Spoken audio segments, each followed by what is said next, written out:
Gas or trash? Let's talk about it. What's going on, guys? My name is Neeb. Welcome back to AROMATIX. Today we're gonna be talking about random picked fragrances and whether or not they are gas or trash. There are gonna be a lot of feelings hurt in this video, and it is what it is. So let's go ahead and get started with this fragrance right here, and it's called Groove Escape by Xerjoff. This is a scent profile that I think I've worn for a total of about 2 times. And while I enjoy it, I find that this is a relatively more challenging scent profile to wear. The one thing that I remember about this scent, aside from some of the notes I don't want to bore you guys with, is the fact that this is one of the most resinous scent profiles I have in my collection. And a lot of the resins in this is dark. It's more of like this temple vibe, and it kind of reminds me of a lot of the dry downs with other Xerjoff scent profiles. And it's kind of their DNA in a lot of their scents. Not one that I've lived with a lot, but because of the fact that it's relatively challenging and not a scent profile that I really enjoyed. So with that being said, I think we can say that it's safe to say that this is, for me, trash. And in regards to its performance, it's like through the roof. This shit goes absolutely nowhere and just long enough for me to want to like scrub it off. I get this very harsh pepper, super dry, and then just resinous, smells old and stale. It's composed nicely, it smells expensive, but it still just smells like a pile of trash. Probably not, but I mean, okay, maybe I should like take it easier because it doesn't smell like trash. It doesn't smell bad either, but for the price point and everything considered and mass appeal in general, I don't think that this is worth the pickup, at least in my opinion. Now, unless you're like a diehard fan of like straight up myrrh and even dragon's blood, which it in itself is a part of the whole resin family coming from a very specific tree that has a bit more of like this molasses undertone to it, then you won't enjoy this scent. I think it does smell high quality, but in general, just as an ease to wear, which it's lacking completely, it is going to be classified and categorized as just straight up trash. So Groove Escape by Xerjoff, no go from me. Moving on to the next scent profile, it's called Vanille Absolu by Montal. And this is a great scent profile that really does just straight up powdery vanilla and peppers. It's gonna be a little bit hard for me to determine whether or not this is gonna be just straight up gas or trash, but I think a couple of factors makes it pretty easy in regards to like its opening and its price point. What this is doing is so simple, at least as of right now in 2025. Considering the facts that I've released a vanilla fragrance that's 10 times more complex than this and 10 times less synthetic than this, it kind of by default places itself in a realm closer to trash. You catch my drift here. The scent is still really good, man. It smells like baking vanilla with a bit more sweetness than just that baking scent. And the longevity for this is not really anything to run home about, which is around 5.5, maybe 6 hours as well. The scent profile for the price, even on discounters around $60, $65, I would say is trash. Lattafa has personally duped something like this and gives you an even better scent profile in Sihr, which is that snake fragrance. And so for that reason, it makes this one almost impossible for me to recommend. There's absolutely no case scenario where any of these fragrances that get placed in the trash category and realm, I know it's a little bit harsh and you know, there is an entertainment factor to the whole, you know, using gas or trash, but that's the honest to God truth. These 2 fragrances I would never recommend, and for that reason, they're classified as that categorization of trash. Aside from that, the scent, pretty clear cut. For the price, nah man, it's trash.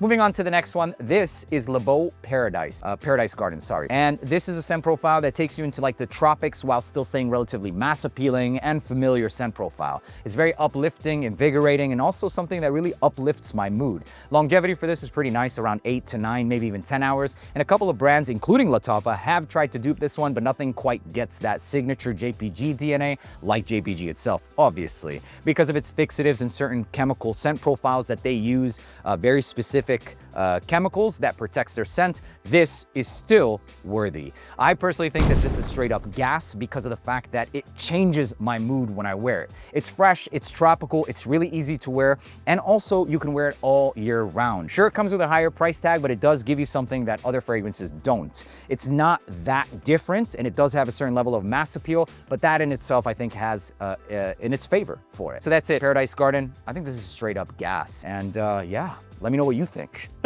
Next fragrance is Xerjoff, and it's Tony Iommi. I promise I didn't bring this in on purpose to like redeem it or anything like that. It just happened to be one of the ones I reached for. And if you're following me on TikTok, you can watch me do this live. This is a scent that's all about like this leather and patchouli DNA. Very unique, very polarizing, and very wearable still. I think that this isn't anything that's like mass appealing, and I remember it got a lot of traction and hype of like the fragrance to pick up. I don't think it's on that realm, but I will say that I believe this to be one of the best patchouli scents out there. And with that being said, Patchouli isn't really for everybody, you guys. So you do have to enjoy more earthy scents. But still, it does get bonus points for the fact that it's offering you something different, still wearable, very unique. And although that this is kind of the fact, it just doesn't wear that well.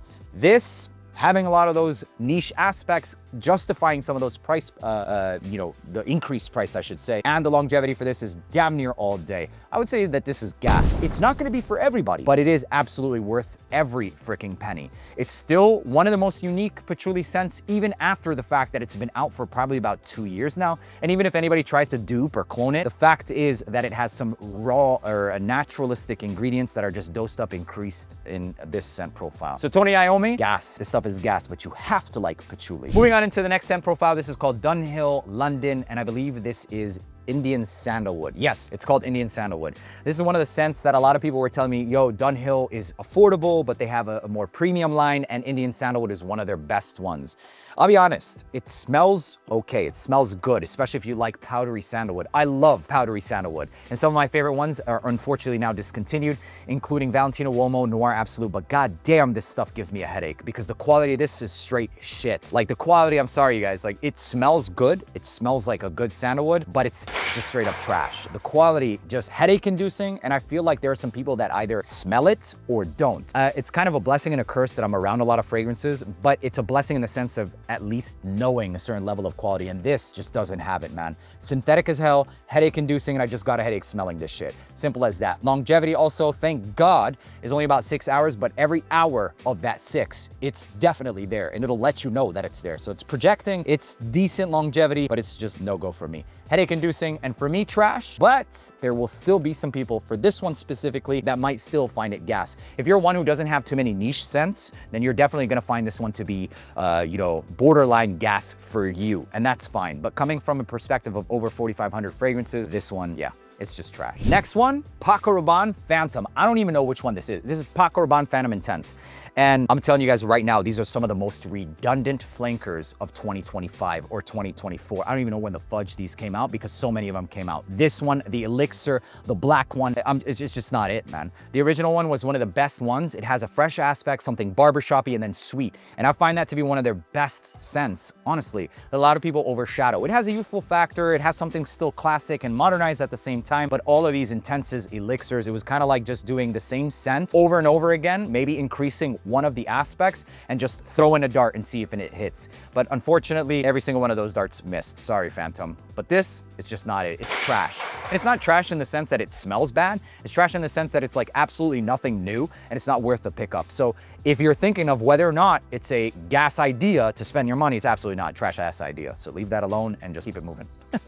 Next one up is Roja's Amber Oud. This I have lived with for quite some time, and it's been a roller coaster with this scent. It's been a absolutely not, this shit is straight ass, and then a damn, I really like this stuff, and now it's kind of leveled off, and now I'm at the point where it's like the price is what makes this one ass, okay? The scent profile and a lot of the quality of this stuff is pretty high, but I would still classify this as of today trash. It was a love-hate relationship for this one personally because of the fact that, like, you know, premium, maybe I just wasn't into it. Like, I really got to give it a chance, and I did. I didn't fall quite in love with it, but I started to appreciate it until, that is, I started to smell the scent profiles of where this originated. This is a Middle Eastern scent from head to freaking, because that's kind of what this one smells like. It's got amber, it's got oud, it's got a lot of florals and even yellow florals. But I'm sorry, Roja, Arabian Oud does it better. And even not Arabian Oud, some of the cheaper niche Middle Eastern fragrances, they just do it better. Not only in the scent, but also in the longevity. It doesn't have like this rotting fruits accord that this one kind of has. Maybe it's dosed up a little too much in the ylang ylang.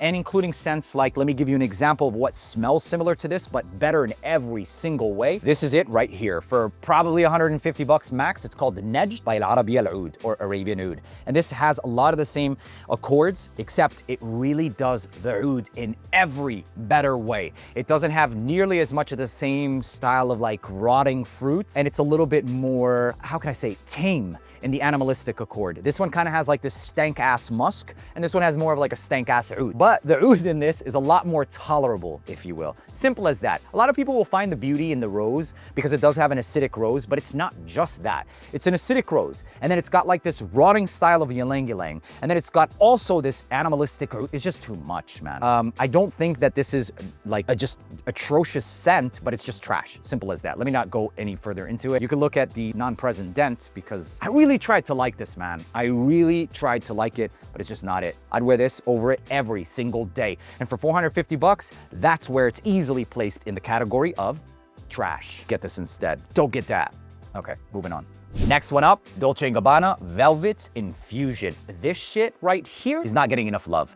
This smells like an oriental saffron and tobacco with like this fuzzy style of vanilla dry down. It reminds me of two scent profiles. Imagine if Initio Side Effect had a baby with baby cat and you infused some like naturalistic, oh wait, no, it has tobacco, or you infused some saffron. This shit is so damn sexy and it's unbelievable. The tobacco scent in this is very naturalistic. It's like a pipe tobacco. It's not cigarette, it's not ashy. It doesn't smell like your dad in the 90s smoking a cigarette on the toilet, probably wearing polo green. This stuff smells amazing. Imagine baby cat and Side Effect infused into one. If you find baby cat to be relatively femme, grab this. And I swear to God, this shit is like next level. Absolute gas. The performance of this one is like a good 8 hours. Projection, it's a good hour and a half, I would say, but the Centrale is there. Dolce & Gabbana's Velvet Infusion. It's expensive, but it's still gas, even considering the fact. Last but not least, a lot of you guys love this shit. It's called Ingenious Ginger by Goldfield Banks. This smells a lot like Bulgari Tiger, except it seems a little bit more aromatic and even slightly more vanillic. It's not as, less aromatic. It actually smells less aromatic, more towards the gel, musky, and slightly vanillic, but it smells ridiculously close to it. I will say though that when this one starts to dry down is where those differences start to shine. There is something a bit more green to it, and like I said, to my nose personally, even more vanillic to the scent profile as well. Considering the fact it is a lot cheaper, and it does still smell better than a lot of the dupes, because in a sense, I was thinking like, you know what, maybe I'll just recommend a dupe of Tiger and just say skip this altogether. But there are enough differences for this one to still justify the purchase. There's something a little bit saltier to my nose at least, and also, like I said, that vanillic undertone. If you really like Tiger, if you really like those DNAs, then I would say that this can be considered gas, even for me personally. At the right price, it's gas. If it's anything more than like 170 on discounters and shit, forget about it. But aside from the facts, it also lasts for like a good solid 8 hours, 8 to 10 hours even. And the scent profile is something that's easy. It's also mass appealing, but still relatively unique and compliment worthy. So Ingenious Ginger by Goldfield Banks, citrus forward, musky, and even slightly vanillic. This stuff is gas. There you have it, ladies and gentlemen. My name is Neeb. Thank you guys so much for watching. If you disagree, then I'm sorry, but it's my list of gas or trash.